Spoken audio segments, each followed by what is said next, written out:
Selamat pagi, salam sejahtera. Saya Patrick Libal selaku wartawan SKSM Barnabas. Hari ini di sekolah kami sedang berlangsungnya pemeriksaan filariasis limfatik iaitu penyakit untut.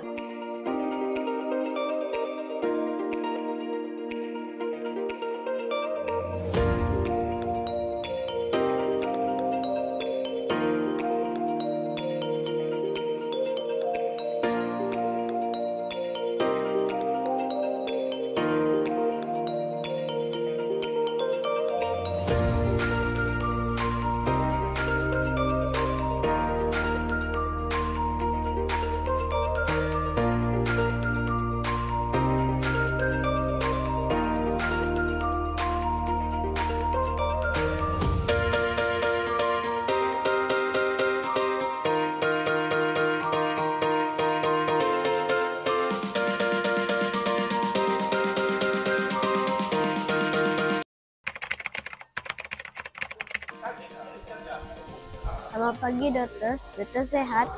Alhamdulillah sihat hari ini. Nama saya Patrick Libal akan menanyakan beberapa soalan kepada doktor.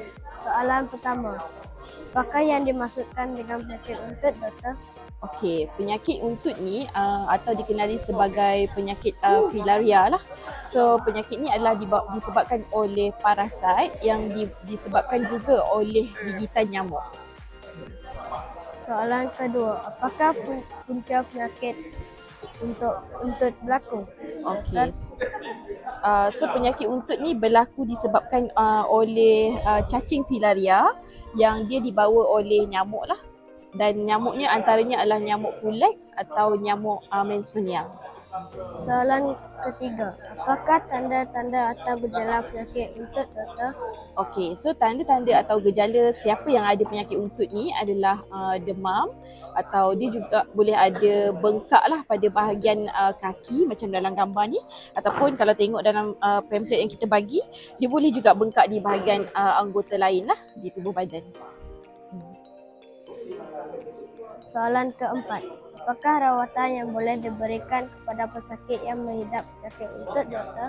Okey, bagi pesakit yang ada penyakit untut, kita ada berikan rawatan ubat-ubatan lah. So nanti ubat-ubatan tu akan diberikan oleh petugas kesihatan lah. Soalan akhir saya doktor, apakah nasihat akhir untuk mencegah penyakit ini? Okey, so penyakit ni boleh dicegah juga dengan jangan bermain di luar lah waktu senja atau malam untuk mengelakkan gigitan nyamuk, dan juga boleh pakai baju atau seluar yang panjang lah supaya tidak dikena gigitan nyamuk.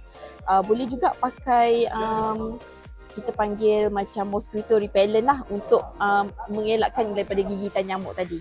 So nasihat akhir saya, kalau ada tanda-tanda, dapatkan rawatan segera di klinik yang terdekat lah. Terima kasih doktor. Jadi saya harap perkongsian ini dapat memberi manfaat kepada kita semua. Saya akhiri temu bual. Sekian, terima kasih. Okey, terima kasih sama-sama.